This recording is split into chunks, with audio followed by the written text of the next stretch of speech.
Anda masih bersama kami di Tatap Muka. Dengan tema kita pada malam hari ini, badai COVID-19 di Kalimantan Tengah, bersama Wakil Gubernur Kalimantan Tengah yang juga Ketua Tim Pengarah Satgas Penanganan COVID-19, Haji Habib Ismail bin Yahya. Kita lanjutkan, Pak, perbincangan kita tadi. Bagaimana kemudian penerapan dilakukan, sosialisasi dengan waktu yang mepet, itu seperti apa? Sekali lagi saya sampaikan bahwasanya sebenarnya sosialisasi itu udah lama. Karena satu hal, PSBB yang kita terapkan ini kan permohonan yang kedua. Ya. Sewaktu PSBB pertama itu kita ajukan, itu pun sudah sosialisasi. Dan satu hal lagi, bahwasanya apa-apa yang diterapkan dalam PSBB ini tidak jauh berbeda dengan himbauan-himbauan yang sebelumnya. Sekarang apa yang bedanya di mana? Yang bedanya cuma satu.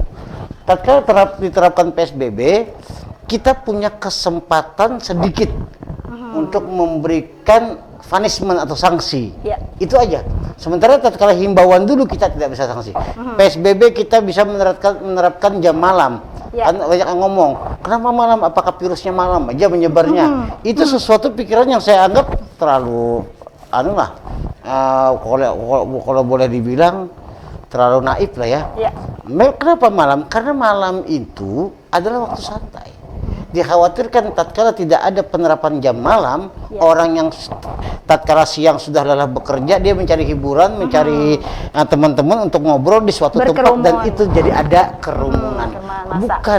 Bukan warungnya yang tidak boleh, bukan makanannya yang tidak boleh, tapi kerumunan yang diciptakan oleh sesuatu objek tersebut, itu yang kita himbau. Tetapi kan ini tidak sampai 100% ke masyarakat. Masyarakat tahu bahwa mereka tidak boleh berjualan, tidak boleh berdagang ketika malam. Itu sampai masyarakat udah sampai camat kok. Sekarang nih gini, apakah itu kepala misalnya wali kota ya? Lalu ada orang menyalahkan wali kota tidak sosialisasi. Maaf, sosialisasi bukan tugas wali kota. Bukan tugas wali kota loh. Sosialisasi itu tugas dinas-dinas terkait, aparat-aparat terkait dari pusat, daerah ke kota atau kabupaten sampai kecamatan, kelurahan dan kepala desa. Itu sudah edaran itu. Tinggal bagaimana mereka menjadikan itu semua dari mulut ke mulut. Pakai mikrofon sudah, di TV sudah, di radio sudah. Ayo, sekarang kata Mbak Olivia tidak ada sosialisasi. Buktinya di mana? Buktinya ada yang tahu, Mbak. Kalau ada yang tahu berarti ada sosialisasi. Terhubung mereka tidak semua tahu, jelas. Kita nggak mungkin kita seperti hujan, tatkala hujan turun semuanya merasakan hujan itu. Tidak. Karena tatkala sosialisasi mungkin orang itu tidak ada di tempat. Tatkala sosialisasi mungkin dia sedang urusan yang lain. Tatkala sosialisasi mungkin tidak terdengar. Itu. Kita langsung masuk berarti gini. Tugas Wagub adalah jabatan politik, menjalankan tugas sebagian yang dilaksanakan atau diemban oleh gubernur.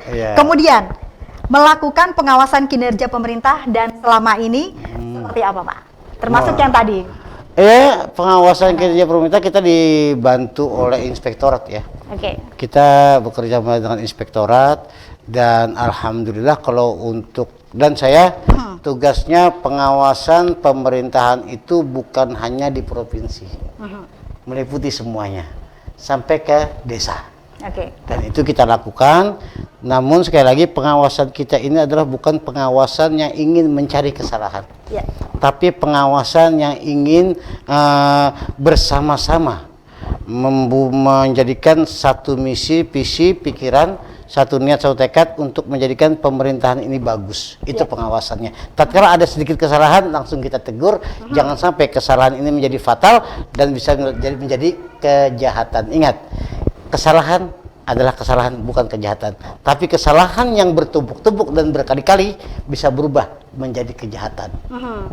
Kemudian menurut Bapak sendiri, ketika seperti kemarin, kita bergeser sedikit, DPRD ingin melakukan pengawasan, pansus terlebih dalam hal pendanaan COVID yang begitu besar. Semua hampir fokus kita digelontorkan untuk penanganan COVID ini. Ada mungkin yang tidak bersedia, itu seperti apa kalau menurut Bapak? Kalau saya sih setuju. Saya malah setuju itu. Pengawasan dan pansus? Setuju. Kan satu, karena itu hak mereka. Oke. Ya kan? Hak yang tidak melanggar kewajiban. Kita semua punya hak. Ya. Kita punya hak berbicara. Kita punya hak untuk melakukan segala sesuatu untuk menyenangkan diri kita. Tapi satu hal, kita memakai hak itu jangan sampai melanggar etika dan juga melanggar atau mengebelakangkan, mengenyampingkan kewajiban. Oke. Dan satu hal, pansus, pengawasan segala macam itu adalah hak mereka dan tidak juga melanggar etika bagi Hak legislatif. kami setuju. Saya setuju, pribadi setuju. Ada kontrol. Tatkala ada orang-orang yang tidak setuju, mungkin cara berpikirnya namanya manusia. Jangankan kita yang berpisah, mungkin latar belakang pendidikan berbeda, latar belakang lingkungan berbeda, juga mungkin teman-teman kita juga beda, kepentingan kita pun berbeda, itu Baik. silahkan pendapat bagaimana saja. Namun satu hal sekali lagi saya katakan, dan saya sebutkan juga, saya pribadi dengan pansus dan juga pengawasan DPR itu saya sangat setuju dan sangat memberi apresiasi karena itu memang adalah hak mereka yang juga merupakan tugas. Mereka melakukan hak mereka yang di situ ada beban tugas untuk mereka. Kayak gitu. Nggak Berarti ada masalah. jalannya sudah benar ini Pak ya, Iya. ketika terjadi seperti ini gelontoran dana begitu besar, tidak salah berarti mereka melakukan tugasnya, melakukan pengawasan mulai Dan- dari pusat sampai ke daerah. Padahal pengawasan ini harusnya masyarakat langsung. Oke. Masyarakat pun silakan. Masyarakat mau tanya apa aja silakan. Ya kan? Karena masyarakat berhak untuk mengetahui kemana jalan uang rakyat tersebut. Ya. Dan mungkin DPR, teman-teman kita di DPR itu merasa mereka adalah wakil daripada rakyat. Iya. Yang rakyat di Kalimantan Tengah ini terwakili dengan 45 orang anggota DPR dan mereka mendengar aspirasi masyarakat seperti itu, oke. Mereka menjadikan diri mereka pansus pengawasan dana ini dan saya memberi apresiasi atas itu semua. Oke, Pak, dana ini kan begitu besar. Ada BLT, kemudian ada dana dari dana desa, kemudian sampai yang namanya ada penundaan pembayaran anggaran. Sedemikian besarnya di situ. Itu juga belum cukup loh. Itu belum cukup. Masyarakat tetap teriak-teriak. Kemudian distribusinya ini seperti apa, Pak? Supaya dalam tanda kutip bisa merasakan semua, kan kita sudah membahas. Ada yang terjadi benar orang miskin sebelumnya. Ya. Kemudian data mereka gunakan data katanya yang tahun sebelumnya Itu kata orang. Maaf, Ya. saya tidak berbicara sesuatu yang kata orang. Maaf Mbak ya. Ya. Di medsos, dimanapun, berita Ya. apapun yang itu katanya sebelum saya melihat datanya, Ya. saya nggak pakai. Nah, jadi yang ingin kami tanyakan di sini sebenarnya data yang di mana, yang seperti apa yang dipakai, kemudian data Kita kapan? terus terang saja, kami pemerintah provinsi dari awal sudah meminta data tersebut. Dari tanggal, kalau tidak salah, surat edaran juga kita bikin yang pakai surat, sebelumnya tidak pakai surat, kita minta pakai surat edaran dari Dinas Sosial itu tanggal 2 April. Surat edaran itu ke seluruh kabupaten dan kota. Ingat ya, sudah. Ya. Lalu kita meminta kepada mereka jadi ke pemerintah kabupaten dan kota juga bikin surat harusnya sudah, dan sebagian sudah dilakukan kepada camat. Camat juga memerintahkan lurah-lurah dan kepala desanya untuk mendata warganya dengan dibantu RT-RT. Ya. Ya kan? Andai kata masih salah juga, Ya. sekarang Mbak pikir salah siapa kira-kira?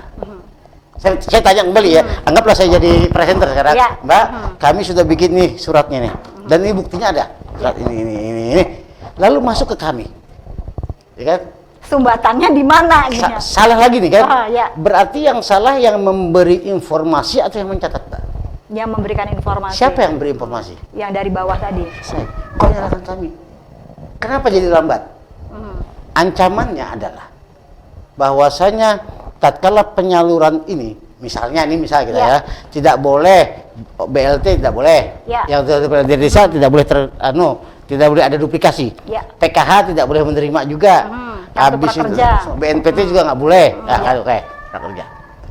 Tatkala kami ingin memverifikasi itu semua kan perlu waktu, Pak. Oke. Ya kan? Tidak Kami serta-merta. tidak kami validasi, tidak kami verifikasi, kami serahkan begitu saja sesuai kehendak masyarakat supaya semua dapat. Ya. Yang tanggung jawab siapa? Itulah. Ini kita minta pemahaman dan juga pengertian daripada seluruh masyarakat. Resiko ini sangat besar. Kesalahan kecil, ingat, orang yang kadang-kadang dituduh korupsi itu kadang-kadang dia tidak menikmati hasilnya. Cuman ada kesalahan administrasi atau maladministrasi pun mereka bisa dicap sebagai koruptor. Dan ini sangat kita hindari. Gitu. Kemudian untuk sementara waktu ini kan sudah ada beberapa warga hampir di 13 kabupaten kota menerima. Yang digunakan ini data yang mana ya Pak? Belum kita. Yang sudah disalurkan ini? Salurkan ini dari data disalurkan ini Kemendes, ya kan?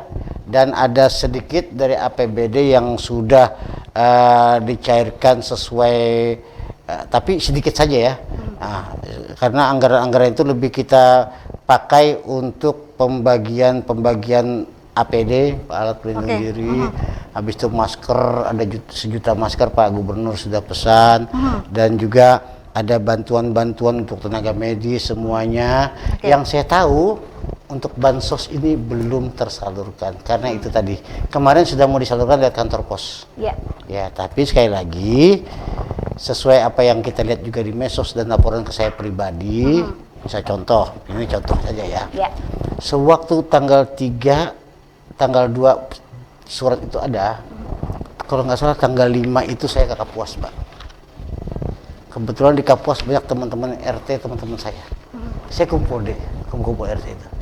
Dan ternyata tidak ada satupun RT yang diperintahkan oleh lurahnya untuk mendata. Ini kenyataan loh, saya silakan. Kenyataan loh. Langsung saya telepon dinas sosial. Gimana ini saya bilang? Sumbatannya di mana Pak? Sumbatannya di mana ini? Sumbatannya ternyata baru tadi ada, Mbak. Ternyata mereka menolak untuk dibantu kan, ada dibantu kan. Ternyata itu daerah lain juga saya bilang, kenapa sudah Pak yang daerah lain ini, tapi satu Pak katanya kan ada perubahan apa? Ternyata itu adalah yang dikirim ini cuman warga miskin. Ya, yang miskin baru bagaimana Pak? Belum. Misalnya yang dulu jualan, apa segala macam, dia tidak bisa jualan. Dulu supir taksi, dia nggak bisa naksi, segala macam. Nah itu belum terdata. Lalu bagaimana Pak? Apakah ini harus disalurkan? Ngamuk lagi orang kan? Terpaksa kita verifikasi dan kita validasi kembali dengan meminta data kembali dan juga menyerahkan daftar syarat-syarat kriteria apa saja yang bisa dapat penerimaan bansos. Andai kata masyarakat kita ini bolehlah dikatakan kabupaten misalnya kayak Sukamara ya, penduduknya kan sekitar nggak sampai 50.000 kan, itu mungkin bansos itu andai kata bisa bagikan semua bisa. Berapa sih cuma 50.000? Anggaplah sembako itu kalau lengkap itu 150.000 seperti yang kita bikin ya. Kali 50.000 berapa orang sih? Bisa itu. Tapi satu hal, tatkala itu uang pribadi silakan.